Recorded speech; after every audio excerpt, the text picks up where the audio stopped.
Alrighty. Hey gang. Welcome back, you guys. Welcome to another episode of Stove Chat. I'm Matt, as always, and how are you guys? Nice to see ya. Can you hear me? Hope everything's going good coming through the airwaves there. It took me a while to get set up this morning. It's been a long time. Great to see you guys. Hope you guys have had a great break, as it were. So, yeah, looks like we got the gang here. Nice to see everybody. Tall Shadow, Belgian Gulch, Jeffrey Bartkowski. Brian Quinn, nice to see you. We got questions rolling in already. Fantastic. So, right on, you guys. Welcome back. Hope you've had a great early summer, spring, end of winter since I saw you last. There's David Swanson and Tom. All right, nice to see you guys. So, I've had a great little break. I took off after the end of Stove Chat last time, and I actually got in my van and went surfing for a few months, and it was awesome, you guys. I had a really, really good break. Got really inspired, actually, while I was on the road. That was back in February, March, and I've been working pretty closely with Luke at RocketStoveCores.com. We had a bunch of discussion over that time, and during that time, I sort of formulated kind of the next step of Walker Stove. So I came home a few months ago, and I've been kind of busting my butt on some new stuff. So excited to share all that with you, and I'm happy to be back. It feels really good to be heading towards fall, and I've already been playing with stuff. Hopefully you guys have too. Just starting to think about burning things again, and great to be back here with all you guys. I've had so many questions over these last few months and building over these last few weeks. I knew it was time to start again. So welcome. Hey Robin, nice to see you. Brian, thanks for letting me know you can hear. Good, fantastic. So glad to hear it's all working, and good to have you guys all here. So let's see. I do want to get right into questions. So Brian, I'm glad you jumped in with yours. I'll keep that one on top of the pile here. But feel free to throw questions into the chat, you guys. I'd like to start with any of your questions. Working on builds, I know that a lot of folks are going to be into their builds right now. I've been getting, like I said, tons of emails lately, and so that's one of the reasons why I kicked this off now, is because I know I invited quite a few folks via email to come try and get some of my time to help on their builds. So hopefully we'll get some more questions. And Tall Shadow, thanks. He says glad to have you back, and yeah, it's really good to be back. I feel like it was a long break, but I'm excited to be here. So we'll do this into the fall here. I'm not sure how long. I guess we'll just see. When the episodes start feeling stale or whatever, maybe we'll take a break, but I'm really looking forward to this season. I've got a lot of, like I said, new stuff cooking, got some great builds from customers, just looking forward to hanging out with you guys. So let's get into it. Let's start with a few changes I wanted to just bring up on the website. Not necessarily changes, but new stuff. We talked last year about 8-inch stoves. I really didn't have a good 8-inch plan. I had an older one that kind of went in and out, but it wasn't really finalized. And so over the last few months, I've spent a lot of time, Luke and I together, Luke from RocketStoveCores.com, sort of worked up really what we think is an ideal ceramic fiberboard J core construction for 8-inch, and we spent a lot of time trying to make it use sort of the minimum amount of materials with the minimum cuts, but still maintain the ultimate efficiency and fit into a build really well. So I think we've got something really good for you. So if you've checked my site, you've probably seen that I posted that 8-inch J core a few weeks ago, and to go along with that, there is an 8-inch brick rocket mass heater plan set now. So I think you guys know last year I was sort of mostly had just the 6 inches, and we talked back and forth about building the 8-inch, moving to some 8-inch plan sets. So there are some there now available for you. I'm not sure if I'll go much bigger than that, or if I'll go 8-inch in other forms other than the J's.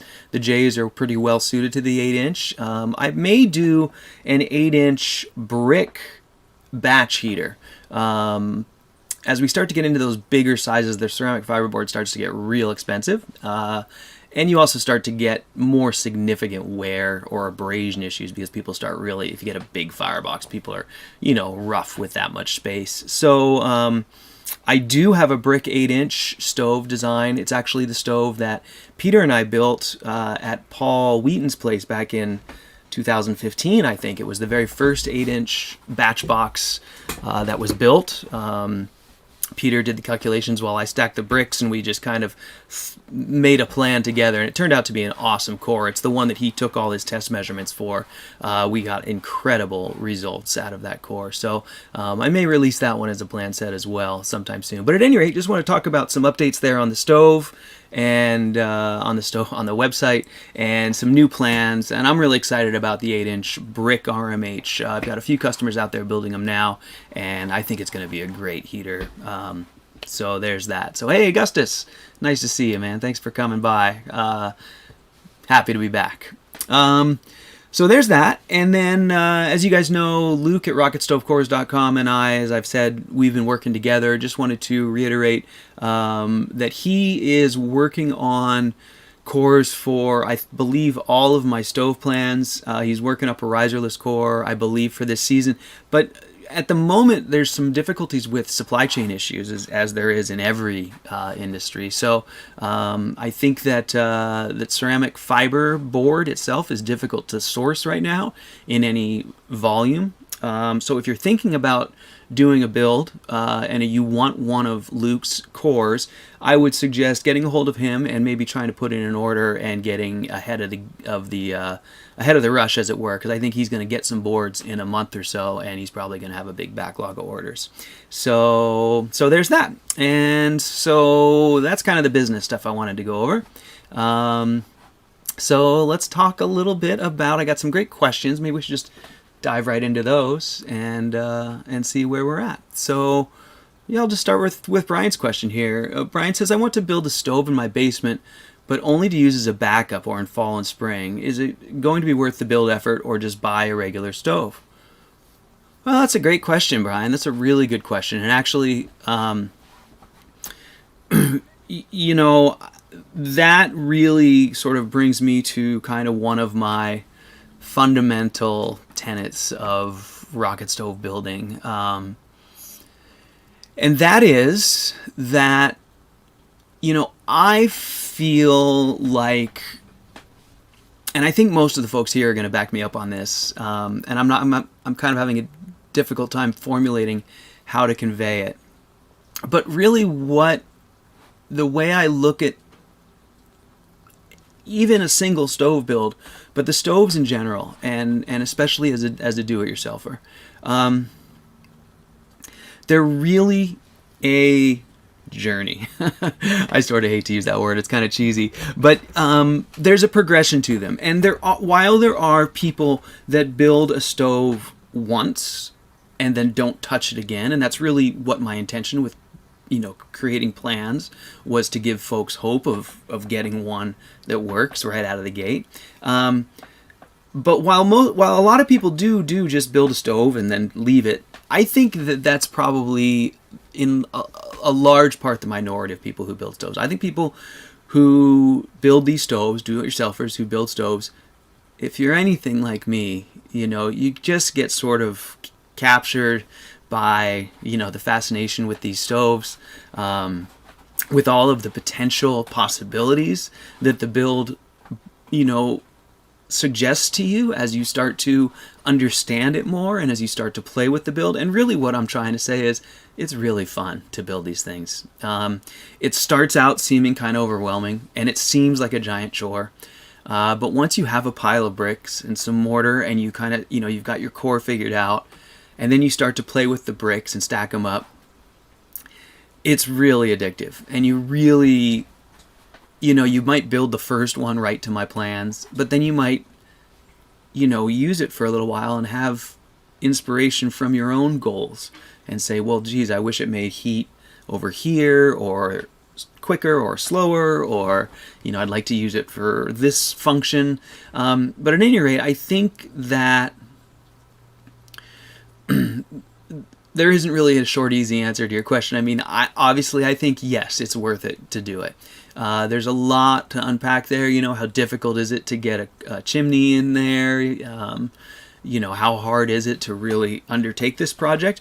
But if it's not going to upend your entire life, and if you can have a project going there for a little while, it sounds like it's in your basement, and perhaps that's somewhere you don't use all the time. I think you would really, really, really enjoy it. And I will tell you right now, I know that when you needed it, you would love it. So, with that said, let's examine that a little bit more.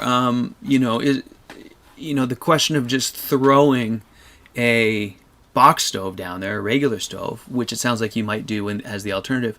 To be honest with you, I think that any reasonable box stove, unless you just don't care, you're just going to get a junker for $100 or a couple $100 from the scrapyard, and it's going to burn really dirty and be probably kind of difficult to operate from the basement. But so what I'm getting at here is you're kind of going to have to spend some money on a good box stove if you go the box stove route. And you'll need a chimney either way. So I kind of feel like the rocket mass heater, especially something fun like a brick batch box or something like that, they're really not that much work once you source all the parts. You have your bricks on hand. It might take you a long weekend or 3 or 4 days to stack up those bricks, but in that process you will gain so much knowledge, and I feel pretty confident you'd be inspired to just to really keep going and get into it and take it as far as you could. So as Belgian Gulch says it's a labor of love, and Tall Shadow says the experience alone was well worth it for me. So, we're all sort of the same breed here, and I think any of us here are going to, encourage you and probably say, yeah, I think you'd really dig it. So it's really just a question of really what your goals are and really what you're about and what kind of person you are and what you're really looking for. If you're obviously here, you must have your interest piqued by rocket stoves. They must seem cool, and I think for a lot of us that's enough right there, is just to burn these things. And then once you start burning them, as you can tell, most of us who've been doing this have been doing it for a little while, and you'll find that most of us don't just build one stove and go away. Most of us kind of get hooked, and the reason for that is they're so cool. They're so inspiring in so many ways. Whether it's the fact that it's burning totally smokeless, that you can groove on that for a while when you've been used to having regular fires, and now you're having fires and you go outside and you're like, yeah, I can't even believe it. You can't tell it's burning. And here's Jeremiah, one of my most prolific builders, Jeremiah Shine. You guys, if you haven't checked out his channel, he's got some great builds going back a long ways to my original full cook stove, and he's another great example, Brian, of those of us who've built a stove to serve a purpose and then kind of gotten hooked and torn them apart and built them again and built them for friends and built second ones and third ones. So I think you'd probably really dig it. And then we go into things like Fred says, which Fred says also the wood consumption would be less. So that's just it, is once you start to use one, you go through the work of building your first one, and then you start to use it, and it's pretty addictive because they're so efficient, they're so warm, they're such a pleasure to use and to be around. You really start to question, at least for me, I start to question kind of how we got where we are in our sort of wood burning culture, that box stoves are kind of the only, for most people, they're really the only reasonable choice, or at least in the mainstream. And so once you have that masonry stove, your kind of eyes open up, and it's really, really rewarding, I guess, is what it comes down to. So if you just want to get the project done with and put it behind you, and you're not afraid of spending some money, maybe a box stove is the thing to do. But I think if you want to explore a little bit and have some fun with it, I think you'd really enjoy the build. I know it would work well for you in that situation as a backup stove, as supplemental heat. They're wonderful for supplemental heat. If you're how can I say this the right way? I often discourage people from trying to put one of these as the sole heat source in a situation where they're not sure if it's gonna cut it or not, because they're just not. They run fine wide open and blasting all that heat out, but they're just such a joy to run sort of at a slow, steady pace. And so, yeah, I think as supplemental backup heat in your space, I think you'd be just really, really pleased with the way it worked out. So that was a long answer to a relatively short question, but fun to talk about, because I know that that for most of us, building and tweaking and thinking about the functions is really the thing. The fact that it heats our house or cooks our food at the end of the day is kind of like a bonus. So there you go. So it looks like I might be clipping really bad. I'm not sure how my sound's doing here. Sorry, you guys. Got some first episode of the season pains here, and we are running on my Starlink internet connection, which has gotten exponentially better since we tried to use it around the first of the year. So hopefully it's going to continue to work for us, but it seems like it's working okay.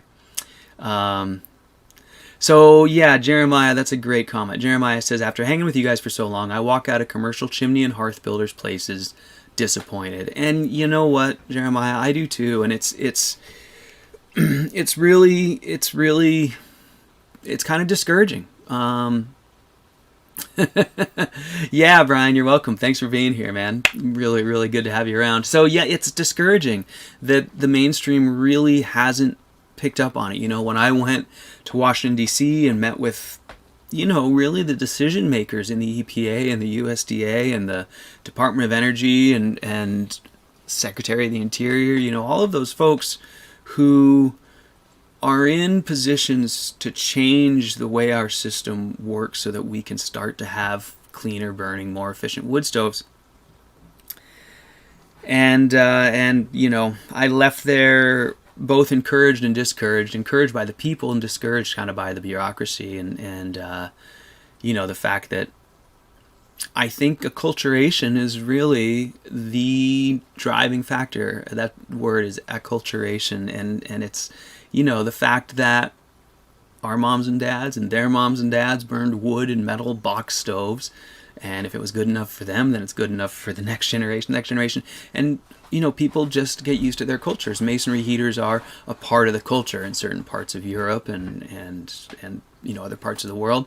And in those parts of the world, they would see a box stove operate and they'd probably be appalled, because their culture is one of masonry heaters, efficient burning, slow heat release, thermal storage.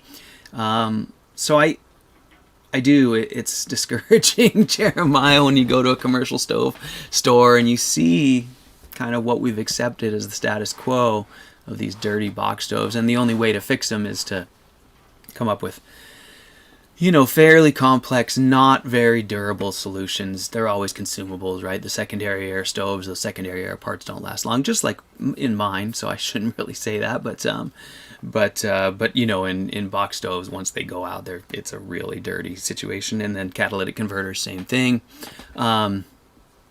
We can just do so much better, as we know from what we do here. So anyways, enough about that. Let's move on to some more questions here. I got some great questions via email, and some of them are pretty broad, but I think that's some good stuff to go over here as we kind of kick off the building season. So let's just dive in. So I got a great question here.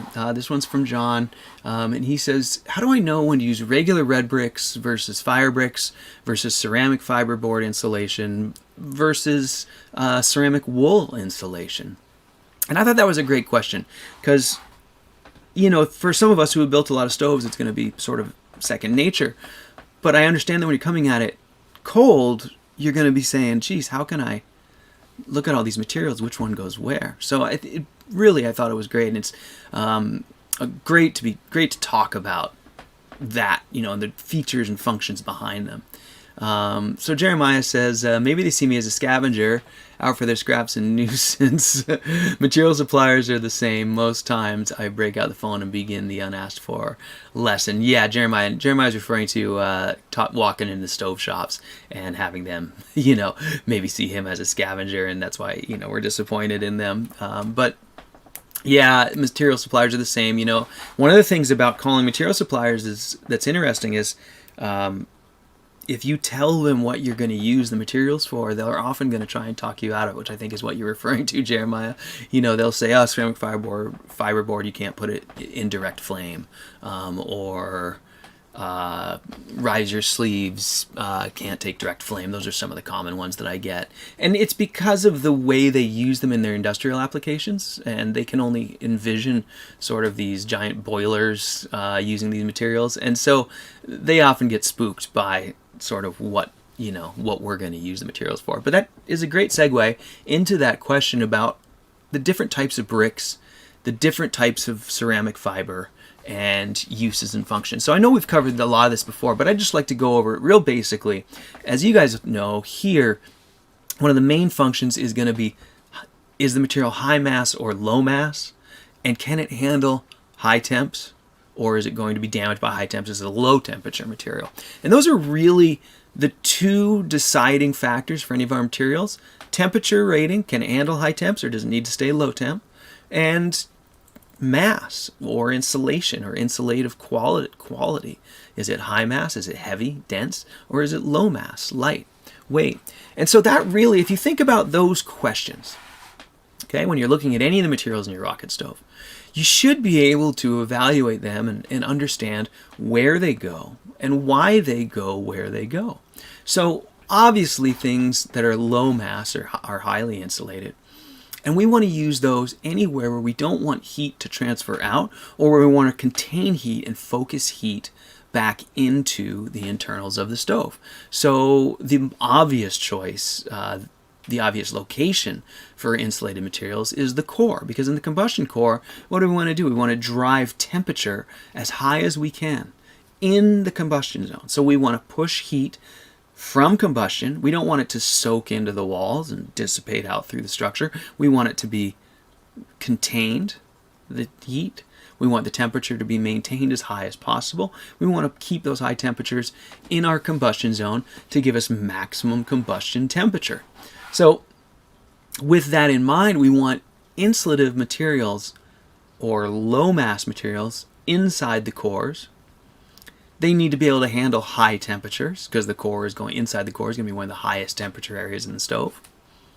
And that really does a good job of illustrating why we're going to use those there. Now we can deal with secondary issues. How durable are they in this location? Are they going to stand up to this? We talked about temperature, but now we've got things like abrasion in the firebox. And, these are issues we talk about a lot. But it just kind of gives you a way to look at these materials and how you're going to use them. So moving as the stove burns, we start to move the hot gases. The fuel is combusted, and now the hot gases exit the core and they go into whatever the next stage is. Now for our next stage, we might have a radiator, like a metal barrel, a 55-gallon drum, designed to radiate the heat from those gases into the room. We might have a brick bell, same idea. It's designed to soak up the heat from those gases and radiate them into the room. So in that location, we're going to want something high mass and non-insulated so that the heat can transfer into that material. High mass is ideal. Well, high mass would be ideal for thermal storage. Something low mass, like the barrel, is a great radiator. The steel transfers heat very quickly and effectively, and the low mass moves that heat out away from the barrel so it radiates into the room, as opposed to red bricks, which, as we know, high mass. But so anywhere in the stove body where we want thermal storage and heat transfer, the red bricks are a great choice. Now, let's talk about something else. Let's talk about where we might insulate inside the stove, because that's another part of this question. And it's a great question. And we talked about using insulated materials in the core, obviously, but where else might we want to maintain high temperatures within the stove? Well, there's a couple locations I can think of. One would be if you're trying to heat water and in a heat exchange chamber. So if you have, for instance, a downdraft chamber that you are going to incorporate a copper heat exchange coil into, that might be a great place to insulate and use insulated materials, whether you use red brick on the outside and then insulate the inside with ceramic fiberboard or ceramic wool, or you could build that chamber out of insulated brick to keep it low mass and to keep that heat and hot gas is focused on your heat exchanger. So those are just kind of some basics. They're obviously really, really general, but hopefully that gives you kind of some beginnings of understanding of where and when to use those materials. And a secondary question that goes along with that is, can I use ceramic fiber insulation like ceramic wool as a substitute for ceramic fiberboard? And this is another question I get a lot. Ceramic wool is easy to source, usually much easier than ceramic fiberboard, and it's usually relatively inexpensive compared to the board. And there are some places where you can use them interchangeably. So in a lot of my builds, I like to use sheets of ceramic fiber board underneath the top caps to allow you to let your riser blast right into, for instance, a concrete top plate or something like that that might not be able to take all the heat. In my plans, I'll often spec ceramic fiberboard as a buffer in between the riser and the top plate. And those are great locations to use ceramic wool if you don't want to spend the money on ceramic fiberboard. So anywhere where you can get the ceramic wool to hold its shape, where it doesn't need rigidity, ceramic wool is fine to use. So it's a great it's a great material to use to line a chamber that might be a heat exchange chamber, and a great material to use to line the top that needs protection from heat. So things like that. So, and as we know, the ceramic wool is great for our 5-minute risers. So let me get back to chat here and catch up with you guys. So Eric, nice to see you. Thanks for being here. Tom says, I live in the South now, but winters are still chilly. How small of a batch box can I build for my tiny house and still be effective? Would something like a bell type be the best choice? That's a great question, Tom. It's one we get a lot, and we've had actually some really interesting discussions along these lines in past chats. That's not to say we can't go over it again, but I just want to encourage you to go back and look. It was one of my earliest chats, and we were just getting started, probably in the first 10, maybe 3, 4, 5, 6, something like that. I had a guest on, and that guest was my friend Manny, and he lives in Hawaii, and he built himself a 4-inch, meaning it uses a 4-inch chimney, batch box, a very small batch with a very small bell over it, so it just kind of made one. It was like a little rectangle, about the size of like a mini fridge, kind of dorm fridge, a little taller one, maybe like a 7 cubic liter or whatever those are. And he loves it, and it seems to work very well for him. And I bring that up and that episode up because the typical advice that I give, and most of us who talk to folks about rocket mass heaters, is that it's really difficult to build a successful heater using a chimney much smaller than 6 inches. So my experience has been that a 6-inch chimney is kind of the minimum, but there are some examples of folks being successful with smaller chimneys. So to answer your question, Tom, without that long diatribe, I think, I have heard of folks building, like my friend Manny, successful 4-inch chimneyed small batch boxes, and you might look into that. The one thing I would suggest, and hopefully you guys can hear me, it looks like we're having some issues with the internet. Oh, did it drop entirely? I can't tell.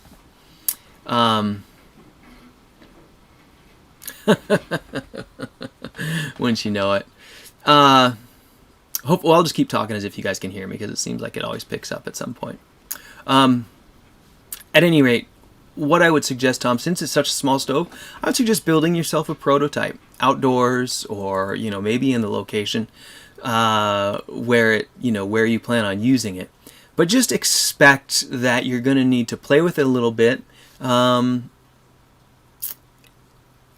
you will probably just want to evaluate it and see for yourself how it works compared to your goals. Okay, good.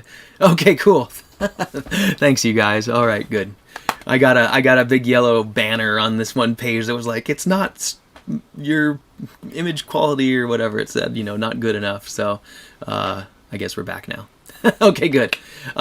So yeah, and Jeremiah brings up a good point. He says you might want to put a little taller riser on the 4-inch to give it a little better draw.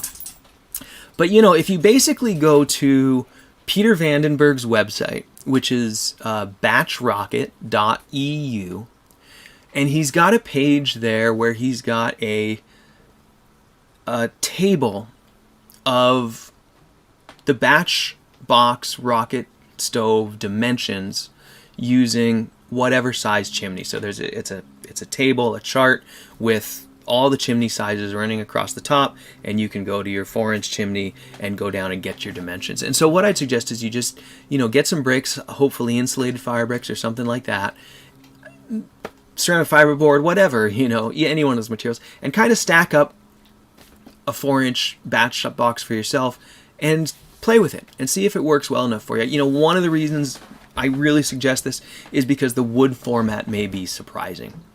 The firebox on a 4-inch batch box is pretty darn small. I'm just gonna guess off the top of my head, but it's something like 4 by 5 by 9 or something like that. It's probably a little bigger, deeper.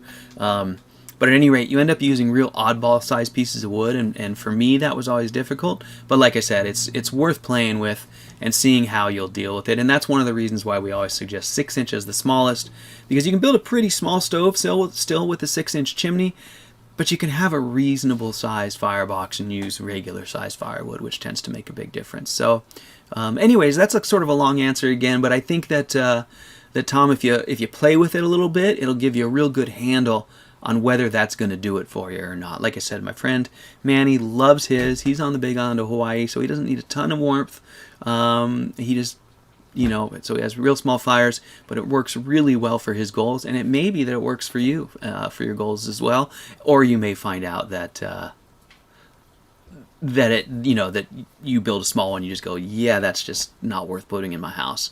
So I'd recommend just kind of playing with it outside. And doesn't get too complicated, but there are complications that come with size, and they're kind of mostly what I talked about. Just sort of, you get small format fuel, and you get the biggest issue that's sort of one of fundamental physics is you just have sort of a low delta of energy. These stoves run on the difference they really run on the difference in temperature, right? It's the delta T from the burning fuel and the chimney exhaust and that driving that draft. But fundamentally, it's a difference of energy, how much energy you're burning. And when you get down to those 4-inch sizes, you're just not burning a lot of energy. And so you kind of don't have a strong engine to draw the combustion, which it is a vicious cycle. So again, it's just something that you need to play with. If you have the right fuel, they work great. And I think that's what is the key for Manny, is he has a really great fuel source that is easy to get in that size and makes a lot of heat. So at any rate, there you go for the small batch box. And it's such a great question, Tom. It's one of the most common questions, and one of probably the biggest challenges we face in this space, especially those of us who like to design. Because I've been playing with 4-inch designs for years. I actually have a couple prototypes in my shop right now. I spent a good bit of time this summer working on one with the idea of it being a sailboat stove or an RV stove or a van stove. I had some customers request some work like that, and it's always been a goal of mine because I spent a lot of time living in vans and sailboats. And I'll be honest, I haven't been able to get one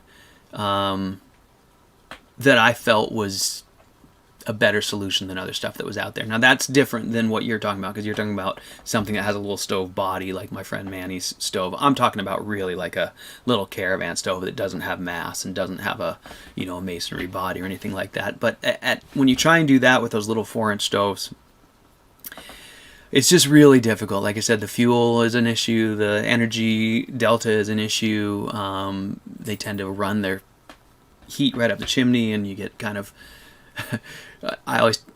this is true of all solid fuel tiny stoves, not rocket mass heaters, but I've had experience on sailboats, working on boats for years and being a sailor and living on boats. I had a friend who had a sailboat, 28-foot boat with a little I think it was a little Dickinson solid fuel burner, and it was literally about the size of a shoebox, like a stainless shoebox, and they stood up on end, and they put, I want to say it's only like a 2.5 or a 3-inch chimney on them, and you're supposed to put like a little what do they call it? Those little pressed logs, thermal log or whatever, in there, and have yourself a little fire while you're sailing along on your boat. And I gotta tell you, burning a tiny solid fuel heater, the description of the experience is much like I've heard sailing described, which is mostly terribly boring, like endless boredom, and then a few minutes of fearing for your life, just hateful fearing for your life. And that's exactly how burning those small solid fuel heaters is. You put a tiny bit of fuel in there and you light it off, and if it's not a rocket mass heater with a downdraft or something, which those commercial ones aren't, they instantly turn into a 3-inch chimney fire in a really, usually you're in a really small space, and the chimney's glowing red hot and going through a thimble and a flammable roof, and it's just terrifying. I mean, literally, they're just terrifying. The whole thing is so hot, you're sure everything around it's going to catch on fire. There's nothing you can do about it until it burns all the way out, and then it burns out, and then you're freezing again. So that's my diatribe on really small solid fuel heaters. It's tough to do right. And I hear it a lot too in vans. I've been doing a lot of work with van people lately, doing electronics and stuff like that. And people talk about finding, heat sources for their vans or RVs. A lot of times they'll get those cubic mini wood stoves, and it's the same thing. You just can't heat any significant amount of time. We're stoked on our masonry heaters, right? Because they can heat for 8 hours just on their mass alone. But when you have a very tiny box, you have a very tiny fire, it burns for 20 minutes. It's very difficult to keep the space warm overnight or when you're away, aside from all those other things I talked about. So small heaters are tough. So Tall Shadow chipped in there with a 4-inch batch box. Firebox is approximately 6 by 9 by 12. So that's not so bad. That's a reasonable size wood. But as as Belgian Gulch says, he really likes his 7-inch stove, and it's true. You start to get bigger and bigger, and they just become so much more friendly to run. So there you go. So Cletus says, personally, I'm nervous that the 6-inch is too cramped for the wood here, which isn't often straight or straight grained. Yeah, Cletus, that's a great point, and that's why we, like I just said, Belgian Gulch likes his 7-inch, and I spoke earlier about the 8-inch batch box that we built at Paul Wheaton's place. The bigger fireboxes are really a pleasure. Like you said, even the 6-inch firebox can be pretty restrictive. It can be pretty small. So there you go. So Jeremiah says a talk on clay mixes and their application in systems would be cool. Yeah, let's do it, Jeremiah. Let's talk about clay mixes and their applications. It's one of the things I love about these builds is that we use just simple clay sand mortar, and depending on how you mix it, that simple combination of materials has so many applications throughout the stove. And you can mix that really dry when you need to build up. You can mix it really wet when you need to pour in and infill. You can mix it with perlite and make insulated infill if it's wet. If it's dry, you can make insulated kind of almost bricks using just perlite and clay and sand. I've gotten a lot of questions recently about people really agonizing over the quality of the clay, saying, do I have to buy fire clay? I've got a lot of clay in my area. I can dig clay. Is that okay to use? And I always encourage people to use home dug clay if they can, just because it's free and affordable, or accessible, and all you need to do to find out if it's usable is test it. Make yourself a batch of mortar, stack up some bricks, let them dry, maybe throw some in the fire, see what happens. But really, there's not... I haven't heard from... What I'm trying to say is I haven't heard from people who have used clay and been like, it totally failed. This clay didn't work at all. I think for the most part, most clays are going to have fairly similar characteristics. Now, with that said, it can be a lot of work to dig your own clay and to grate it fine and sift it and all that stuff. So I do like to just buy fire clay. I don't find it to be terribly expensive, and it's so nice to just put a scoop in the bag of powder and get right to mixing with your sand without having to strain out big chunks or grate it down or anything like that. But that said, different types of clays are totally acceptable to use, and it isn't mandatory that you go and source pristine fire clay. So with that said, when we talk about clay mixes, we're really talking about fire clay generally, but as I just mentioned, almost any type of clay. And so the different mixes are really going to come down to sort of different consistencies for different locations in the stove, with the exception of adding insulative material like perlite to it and making an insulative mix. So let's talk about where we might use those. So in a build like any of my cook stoves, where we have our ceramic fiber riserless core surrounded by a brick surround, it's typically not really possible to get the bricks 100% tight against the core because of the variances in the bricks and the cuts and all that. So what I like to do is, that's a great place to use a wet clay sand mortar mixed with perlite and pour it down into the gaps in between the core and the red brick. And in doing so, you can use that mortar to not only shore up the core from the outside, it will seal any gaps in the core that might be leaking or around the core that might allow air passage around the core, but more importantly, it builds up more insulative layer between the core and the red brick. So it's a great way to go, and that's a great way to go anywhere where you have dead space inside a rocket mass heater. It's typically going to be around a core or around some sort of internal configuration, but you can bulk up your mortar with perlite, and you can wet it down so it flows into tight spaces. Now, as you start to dry it out, it's going to behave better for building up taller spaces or supporting more weight. So as you start to use drier mixes, you can start to get more solid builds in, where you need more structure. And that brings us to, what type of mix do you want for just laying actual brick? And so I think probably the most common mistake folks make when they're making their first mortars and laying brick is they'll make it too wet. And it sticks well to the bricks. It's pretty easy to stick on there, but the problem is you can't get much buildup before the weight of your bricks after a few layers is going to start to squish that mortar and run it out. So you can only go a little bit at a time. So wet mortar is pretty easy to work with, so it can be nice. So if you're just going to do like a single row of a big build, it can be okay to work with wetter mortar. But if you're planning to get a lot of work done in one day and you want to do a lot of lifts, a lot of layers of the bricks, then it's best to dry that mortar out a bit and get it nice and stiff. So, that sort of gives you the general idea of going back over those mortar mixes.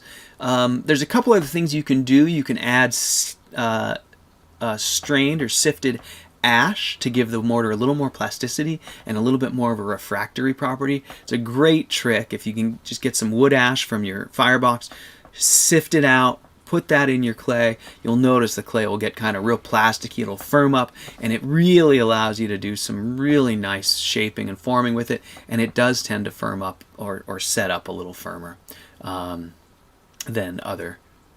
if you haven't added that ash. I think it does a pozzolanic refractory action in there.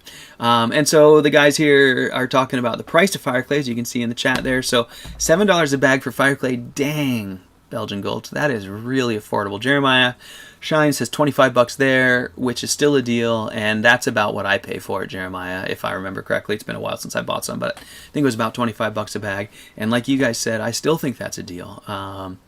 It just saves so much work. And one of those $25 bags or $7 bags for Belgian Gulch goes a long way. You can do a full big cook stove build with probably 2 to 4 of them, depending on how you're using it. So you might spend $100 on clay, but I'd be surprised if you used anywhere near all of that.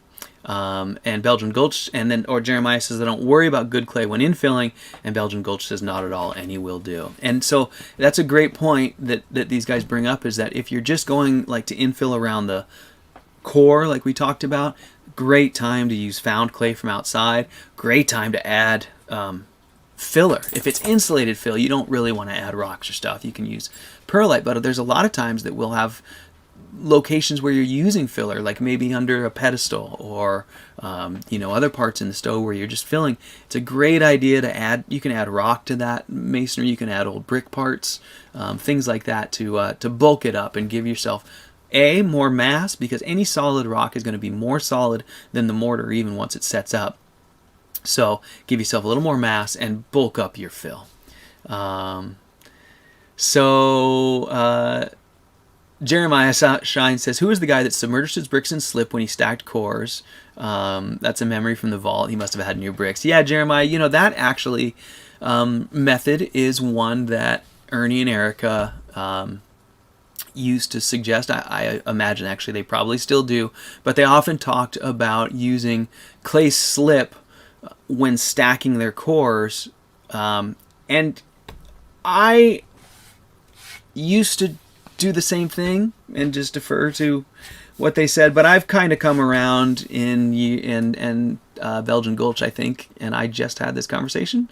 I think it was Belgian Gulch. Someone I had just recently went over this again with, and we were talking about, if you're stacking brand new bricks, and you're building your core, I don't think that does anything at all. Or you're stacking any bricks, I don't think that clay slip does anything at all, right? It's not filling any gaps.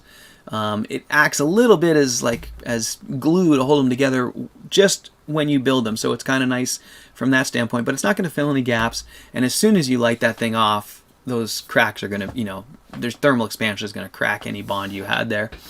I'm not picking on those guys. We all have been working towards, the best practice for years. I'm just saying that that is a once common practice that I don't, now in hindsight, I don't really think it's going to do anything to, Donkey, yeah, right. It came from Yanto. I believe it's like classic rocket stove building. If we go back to the original book, Yanto's super efficient wood stoves and how to build them, or whatever his book was. They talked about that, about using the clay slip on those bricks. And I think that also at the time, it's important to remember that, we've progressed a long ways. And I mean as a community, and they're very, they're pulling us forward, Donkey for sure. Ernie and Erica, they did a lot to get us where we are. And now what we build is we kind of build, like we were just talking about infilling around cores, like now we kind of build cores that are encapsulated by some ceiling outer. And they were too, Yanto especially, because he was building brick cores that were then covered in cob. But Belgian Gulch says, I use no mortar at all in the core, and this is my belief now as to what's best practice. I think that there's no reason at all to use mortar on the core at all, unless you have really broken bricks and you're just using mortar to kind of make up the chipped areas of the brick so you can get, a solid structure. But if your bricks are new and they're fitting together tightly, I think it's a great idea to just dry stack them with no mortar, because then you're going to go around the outside. If you're building a Yanto Evans style stove, you're going to go around the outside with cob.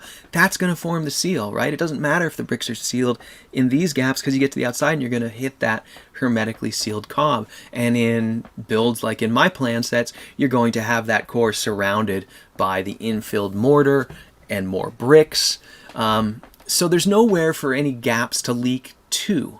So I don't think there's any point in using mortar on the core. There's so much thermal expansion going on in there that it doesn't stand a chance of holding up. So like I said, if you got chipped bricks and using old bricks, use it to fill the uneven spots. But if you're stacking new bricks, surround it with ceramic blanket, like Belgian Gulch says. Just seal it all up from the outside. That's really what's going to make the difference.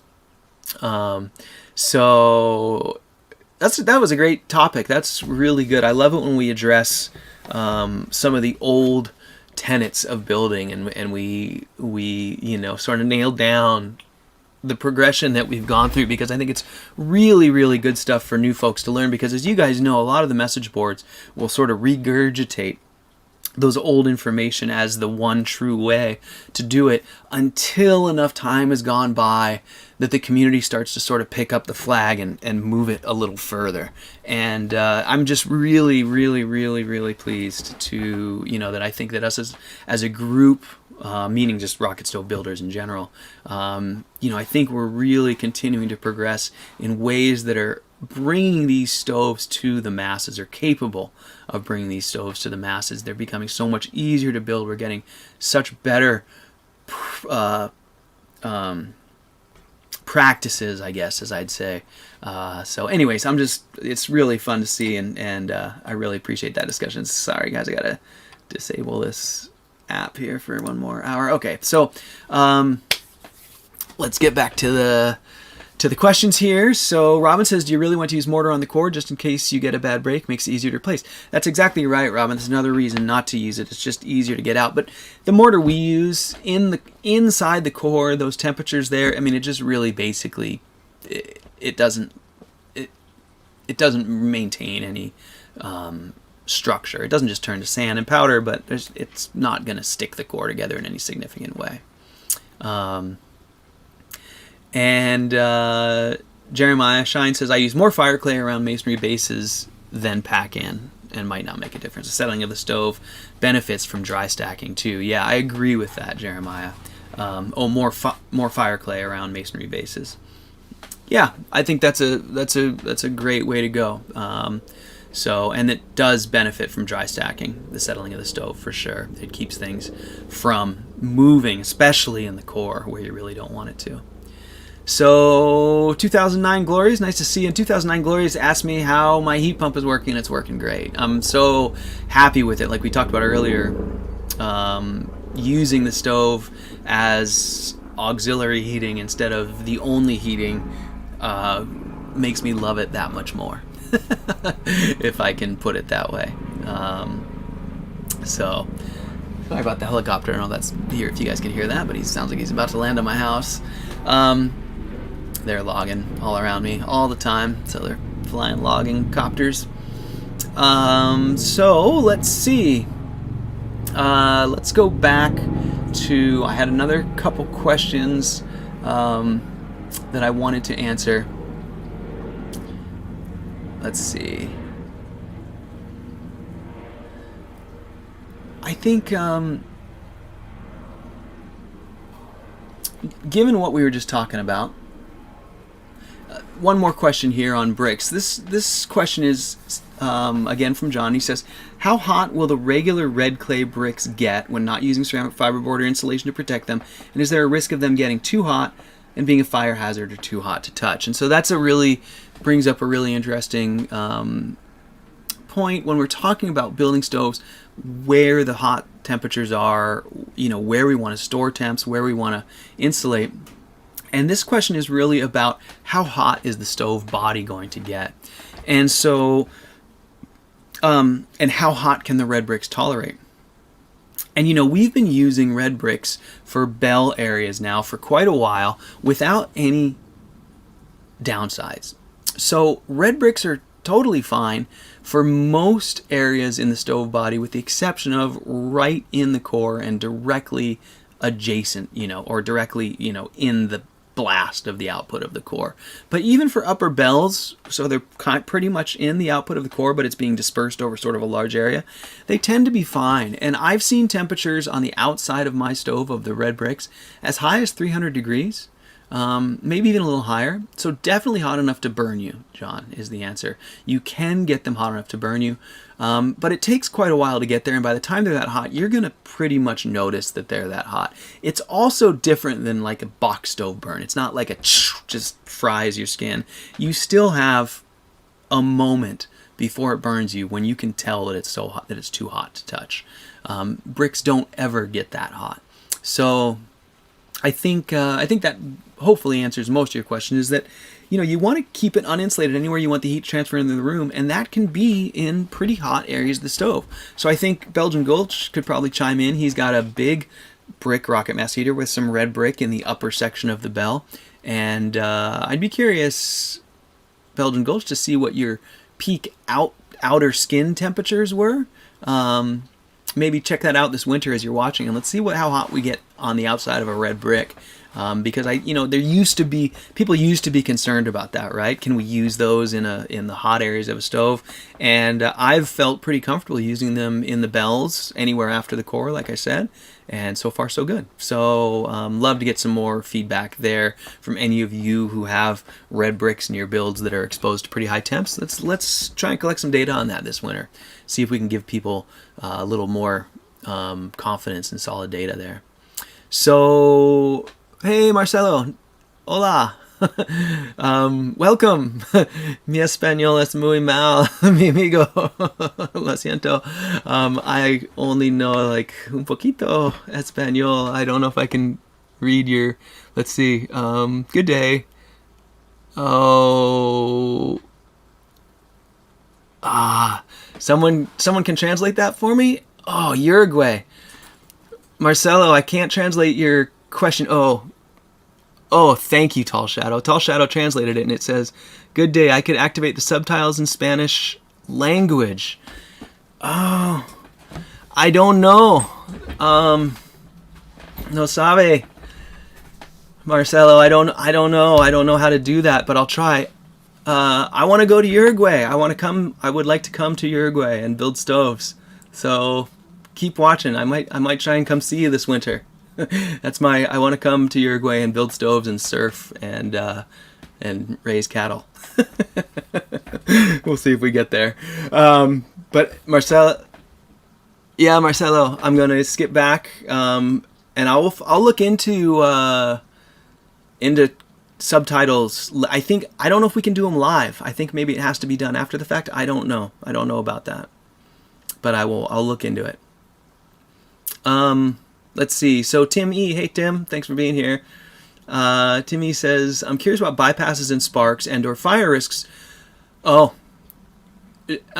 asks, do those of you with bypasses in your rocket mass heaters ever see material leaving the stack that concerns you? And Tim, I'll answer you from my perspective, and I'll say that at least in my builds, I really have zero concern about that. And the reason for that is because the flue path is so convoluted in all of my designs, basically, before you get to the bypass, that I won't say it's impossible, but it's pretty darn close to impossible for a lit spark. If you were burning paper, it'd be one thing, but if you're just having regular fires, I think it'd be almost impossible for a lit spark to transit through all those and get out your chimney, because there's so many places where the heaviest pieces of the gas flow are going to get dropped out. So for instance, in my riserless core, you start the firebox here, it goes horizontally through a horseshoe that then is traveling horizontal for a distance of like almost 3 feet, and then through a mixing element chamber up, and then another almost a couple feet horizontally before it enters through the bypass into the flue. Now in my case, my chimney's 20-some feet tall, but there's also like 3 or 4 feet below where the bypass enters. So really anything going in there is heavier, is most likely going to drop out of the bottom. Now in a regular rocket mass heater, you're going to have a riser coming out, and then there'll be a gap across a downdraft space going over to a bypass. So again, there's a lot of places where the stuff can and will drop out of the exhaust stream before it even gets into the chimney. And then once in the chimney, then it has to be lifted all the way out. And what you'll find is that typically when you're using a bypass, we aren't really filling the chimney with a huge volume. It's not like we're directing all of the direct.